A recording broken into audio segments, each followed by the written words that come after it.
you got that Jada Kiss raspy shit. That, you know what I mean? You see how big was a fat, flat,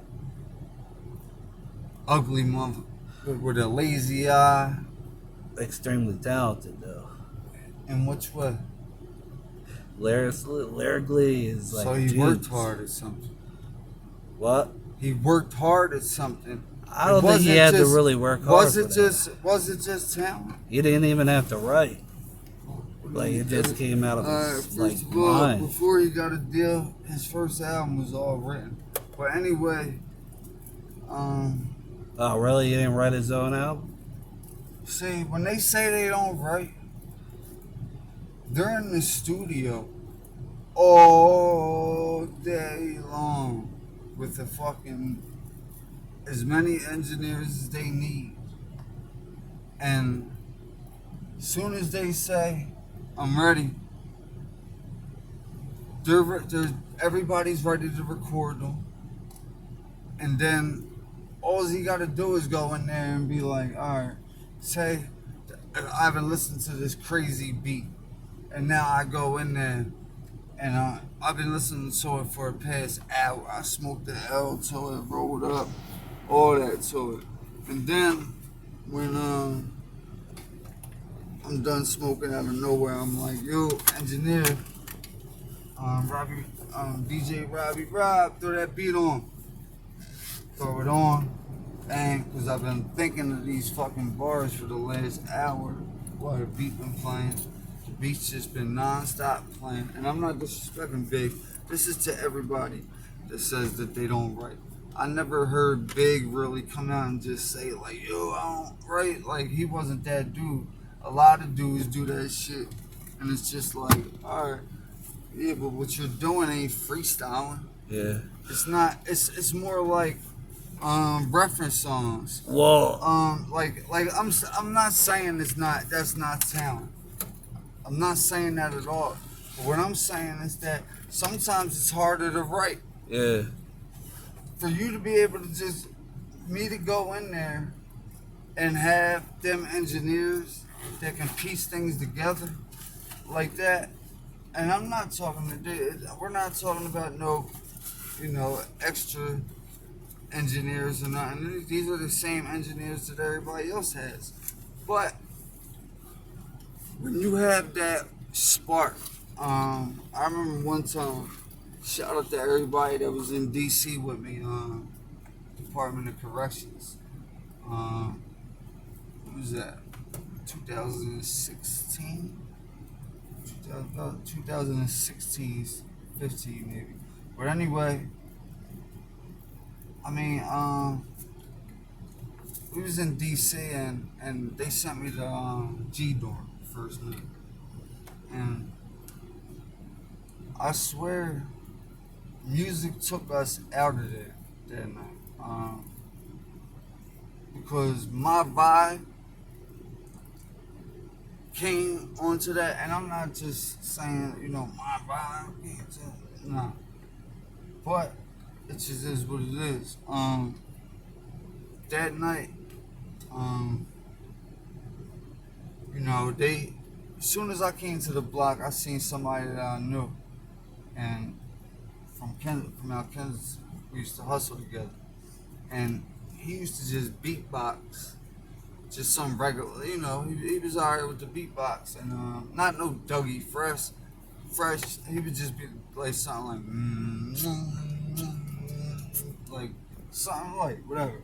So I can't beatbox, so pause, and I seen him in there.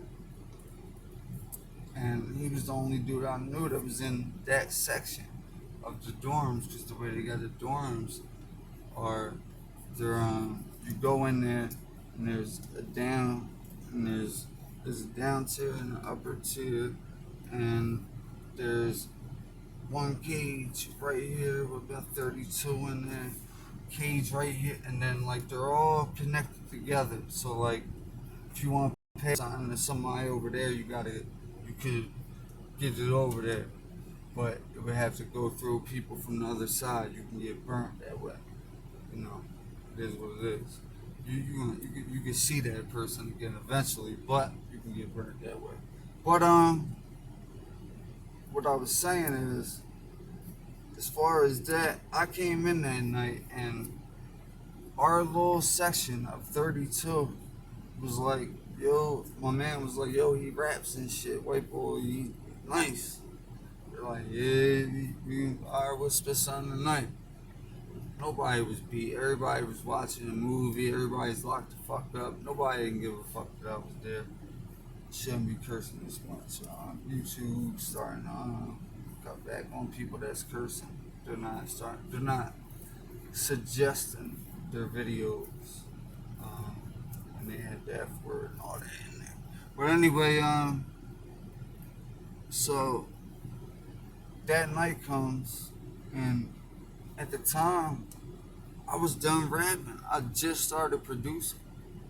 Just started making beats on the phone. And for people that don't know that story, that's a whole another story. Look that up. It's on the YouTube page. If not, then the story's coming soon. So I came in there, and they turn the lights out and at night, and that's when everybody really like wakes up. The cigarettes get lit. Everything. That's when everything goes down. Everybody's cooking, commissary. Everybody's trying to get something to eat. Everybody's just shaking it and moving, hustling, doing what they're doing. After that, everybody's settling. It's time. I'm not really even trying to rap, but it's like working out. You know how when you ain't trying to work out, but when you start working out, you get into it. Now you're like, damn, I don't really, I'm going now. Bang, I'm on the stationary, but I'm going now. I ain't stopping. I'm on here for an hour straight now, and that's sort of like how it was with rap with me. So I started it off, bang, spit. I always see our generation is different. I come from the Philly rappers. It don't matter. If you rap, if you said you rap, let me hear something. I want rap. Let's rap. It ain't gotta be no battle. Most things will be played off like ciphers. People wouldn't say they were battles, but the rappers know in their head that it was a battle. But the lyrics weren't directed towards each other at that time. People just had clips, and my clip is crazy. I've been rapping since I was 11. I'm 37 now. At the time, 5 years ago, I was about 30, 31. So you had to remember, I had 20 years of lyrics. So it got to the point where they were all starting to get on that Chicago Chief Keef wave, all the young boys. So they were on that rapping type stuff. You don't bring that to mine. You don't bring that to Dr. J's house.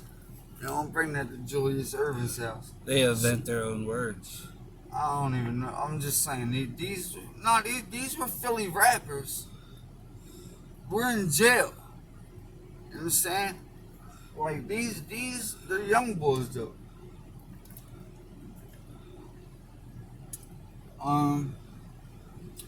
They just weren't lyrically inclined. And funny enough, that's the name of the first album I ever put out, Lyrically Inclined. A 13 cassette tape. But anyway, they weren't lyrically inclined enough to get with me. So as soon as one of them would step up, it'd just be like, let them spit 4 bars, just cut them off, disrespectful. Like, and when you get in the groove of stuff, now you're in the. I got in the groove. I start trashing every one of them. So now they was all like, nah, we don't want battle. We just want cipher. Just yo, nice shit, everybody. You know, I don't like calling a dick rod. That word needs to be vanished completely because too many people, too many times, don't give people any credit because they don't want to be looked at as dick riders. And it's like, even the rappers nowadays, like, all right, you give them credit in their face, in your face, they'll be on some cool shit. But maybe to somebody else or something, they be like, yo, man, he been on my dick. He said he liked my shit. Bro, like, that's not dick riding. That's not fanned out. You're a fan of hip hop and you felt something that somebody said. You know what I mean? If you are a rapper and you call that dick riding, then you're not gonna have a high fan base because you're gonna treat your fans like dick riders. Now let's get off the subject of dick riding. Now Biggie wouldn't write shit because they would bring the party to the studio. Now, Big, rest in peace. We saw the movies and all that. He was messing with Charlie Baltimore, Yeah. who's one of the baddest chicks back. Still to this day, some major beef. And Little Kim. not even. Nah, I don't think Lil Kim. Oh yeah, he had Lil Kim. With her. What I'm saying, yeah, he was with her. But what I'm saying is, major beef between Jay-Z and Lance on Rivera, who was He stabbed him. That's the guy, right? he stabbed him. That's correct. But people don't even know why really that stemmed over. Charlie Baltimore, right? Lance was supposedly messing with her. Jay was supposedly messing with her, and they were both type heated. From what I hear, from what I gather up, they were both type heated. Like how you gonna mess with Biggs? Well, how you gonna mess with Biggs? But the funny thing is, Lance Rivera, he gave back $64 million because they had a deal. They signed Charlie Baltimore. They signed Cameron. This was Cameron's first album came out on Entertainment, and that's he signed Cameron. Oh, really? Yeah, Mace put Cameron to Biggie to rap. Biggie, because Puff didn't want to sign Cameron, Bad Boy. So Biggie was like, "Yo, he's nice. Like I want him." And Big also had Capone from Capone and Nori. Yeah. He also, but he didn't want to sign Nori, so Capone turned down a record deal with Biggie to hold it down with Nori. So that's some knowledge for you right there. Even if you heard on that one track, he'd be like, "Well, my man Capone numbing fucking something." Yeah, he had Cameron.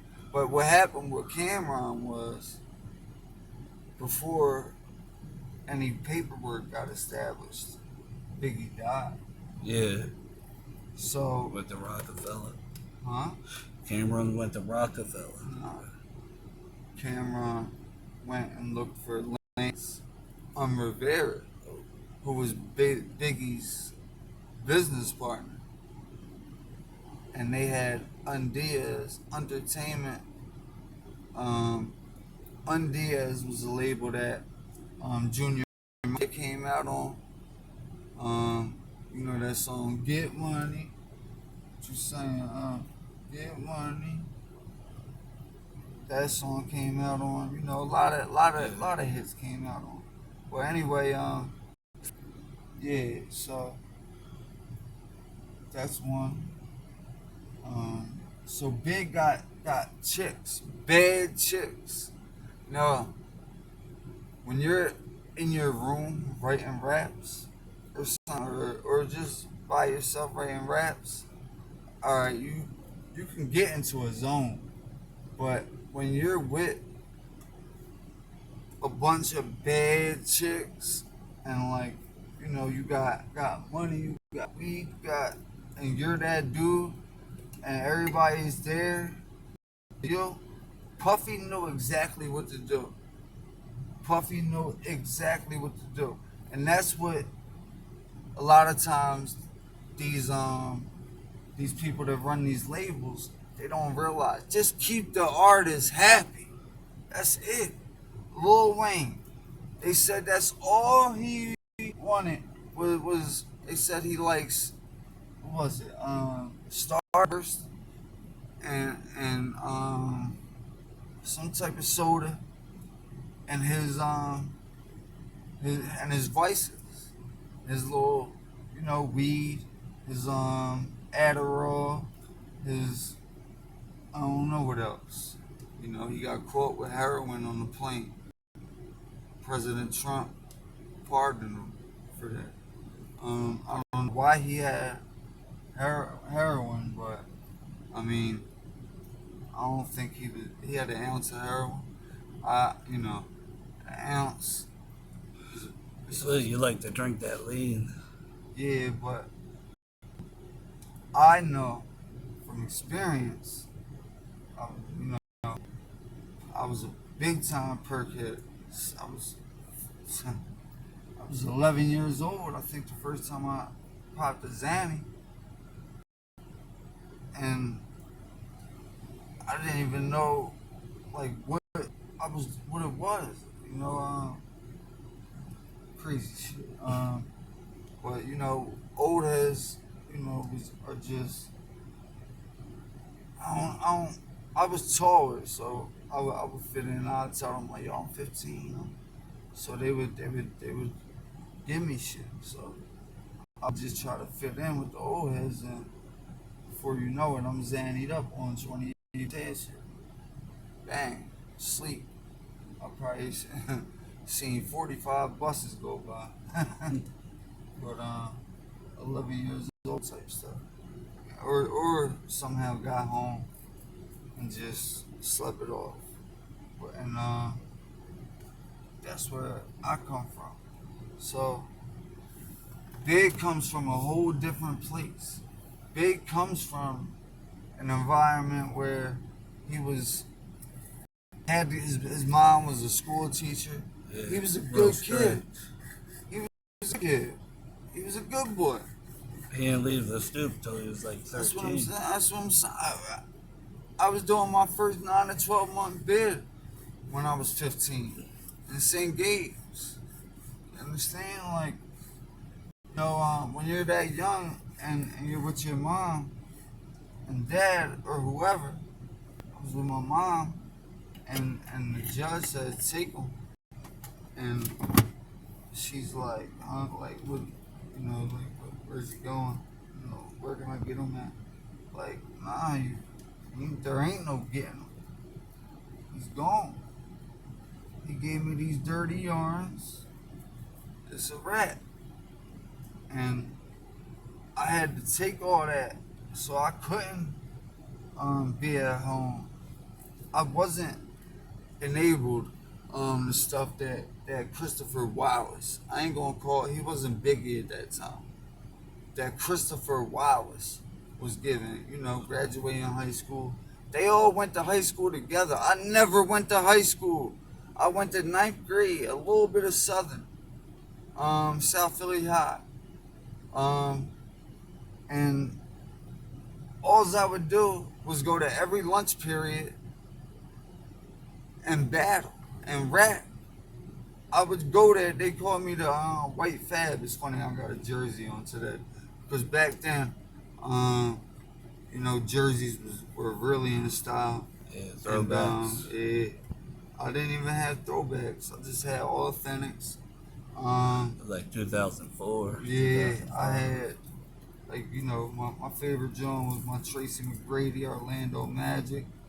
Um, what else? I had a Lamar Odom Clippers jersey. Um, what else I have? I had some. They had the other ones too. What they called? The swingmans. They cost like $100. The authentics cost like, what were they like? They were like two, two and some change. But yeah, I remember seeing Fat Joe in Total Sports where they sold all the swingmans and all the hats and all that when Allen Iverson and the Sixers were playing the Indiana Pacers in playoffs. Yeah, he's my favorite Philly sports athlete of all time. Allen Iverson, Yup, me too, same. love that. I had his jersey on yesterday. They're the only two jerseys I own, just Dr. J and that, and they're the only two jerseys I probably ever will own, because I don't watch sports no more. I think it's set up, you know. That Yeah. could, yeah. Especially with the gambling. You I see really, like with the calls. gambling, it gotta, yo, every game can't be great. I looked and seen this past playoffs in the NBA and the NFL. Every game was great. Oh yeah, especially the NFL playoffs. Yeah, It there was. was back in the day. There used to be blowout games. Oh yeah. Shit, you would turn off. It's like Shit, it'd be 42 to 3. 40, exactly. Now it's like I'm about to say 33 the same type 28. of number. Yeah, exactly. Now it'll be Like 20. 33 28. It'll be 24-3 at halftime, and then That team always comes back. yeah, the third quarter, all of a sudden you missed the beginning of the third quarter because you were doing whatever Yes. at halftime. Now you come back, they're about to kick a field goal to tie it up. You're like, what Yeah. the fuck? That's why I always hate a big lead at halftime. Because So the other team's going to come back. exactly. So I can't waste any of my time. I feel like I'm in a race against time, if that makes any sense. Um, I wasted my teenage years and my 20s doing what I wanted to do and not doing what I had to do, and not doing what I was capable of doing. But it took some hard punches for me to get in line, and thank God I made it so far through the storm. Knock on the wood grain, and because a lot of people ain't making it, man, right now. You know, out of all my friends, I'm like the only one that's doing something right now. And I'm talking about the friends that I really grew up with. I mean, you got a couple of them. They're doing good. They got their jobs, whatever. But, shoot, they don't even want to come back to the hood. Why? No, not there. It's like, why come back to the hood? See, I don't have to be in the hood. But, see, the thing is, there's this preconceived notion that when you turn 18 that you should leave the house and get your own place and go to the bank, get a job, and then get married, and then you get your own place. You go to the bank, you get a loan, get your own place. You're in debt. what winds up happening most of the time, the kids grow up there. Kids don't even want to live there no more. When the parents pass, the house is ready to go. And the kids just they don't even want to be around that neighborhood no more. It's just like stuff is changing, man. So nowadays, it's to the point now where it's like, all right, It's a neighborhood full of strangers. but I can deal with that. You know why? Because everybody else is dead, Yeah, pretty much. and we're not talking about like old people just died off. Like the kids, like we can go to the 20 somethings and run a list down right now of Oh, just yeah. yeah, of Opioids. just the one zip code. Yep. What? From 25th Street to 33rd, 34th Street? You know how many 20 somethings died, got killed within the last 20 years? Whole generation.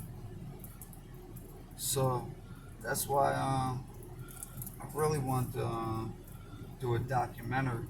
I'm still trying to do it, but I really gotta take time out for that. Yeah, this is gonna be a proper L too. But yeah, man. Back to what you were saying about Biggie. Biggie,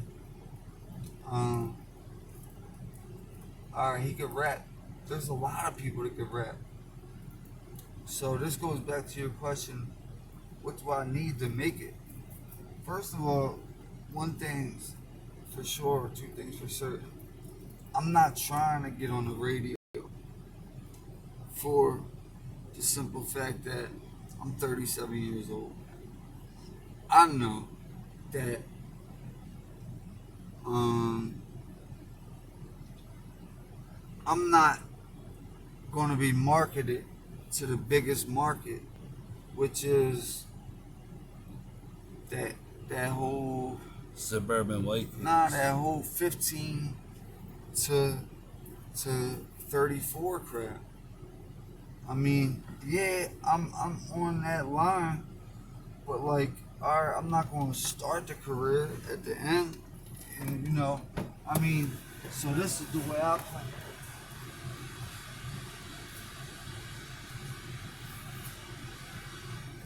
So this is the way I plan on doing.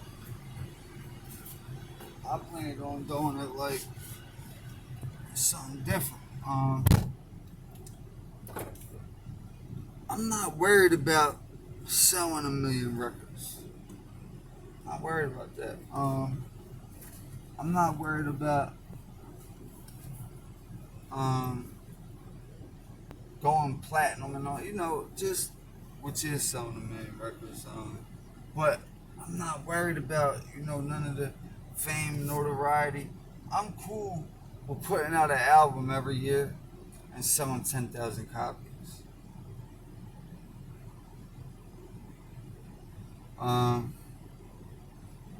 That independently, totally fine with that. Getting a group of people, a team of people put together in place, and the beginning of the year we put out merch. Beginning of the year we put something out. During the summer we tour. During the fall we work on the music that we're going to put out at the beginning of the year, when at Christmas time. Because reason being, let's get ready to take this little smoke and smoking walk, I guess. I ain't gonna bring all my shit with me. You missed out. It's Nah, about to die, actually. Is Do you it? have a charger? Alright, so yeah. So alright, so what was I just saying real quick? Damn, I was just getting into that shit. What was I just saying? Fuck. About merchandise. Oh yeah, about the merch. Oh yeah. So the reason being is when they open up the budget, it's January. Every January, the labels open up their budget on how much they can actually spend for the year. So that's why, if you notice, like a lot of new artists sign deals at the beginning of the year, January. That's just a little telltale, and it really don't start to January 15th, because from December 15th to January 15th, all the CEOs and all that, they're all on vacation, because a lot of them are Jewish or Christian, so they're celebrating, Hanukkah, Christmas, and they're doing that, and they feel like, they're CEOs and all that, so why not just come back on the 15th, right? They celebrate New Year's, get their mind right, get everything together, get what they need together, and they keep it moving on that note.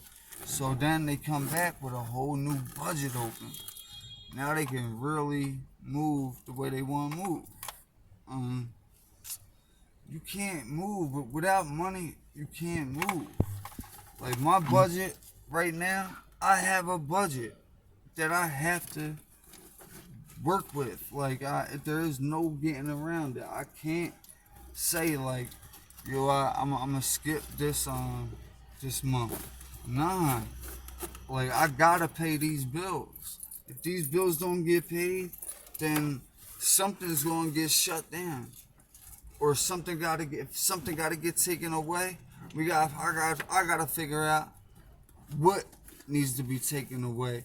Whether it's something like SoundCloud. Whether if I don't want the unlimited anymore, if I just want the regular. I feel like SoundCloud's outdated. I just want the regular. I don't care about having unlimited no more. So then, on that note, I'm gonna get rid of that, but I can't get rid of that because I got so many songs up here, and I got fans that listen to SoundCloud directly. You see, and you can't ignore anything. Somebody once told me, a wise man once told me, I remember it was some weirdo that friend requested me, some like real weird looking dude, and my homie was like, yo, well not my homie, my old jig, something like that.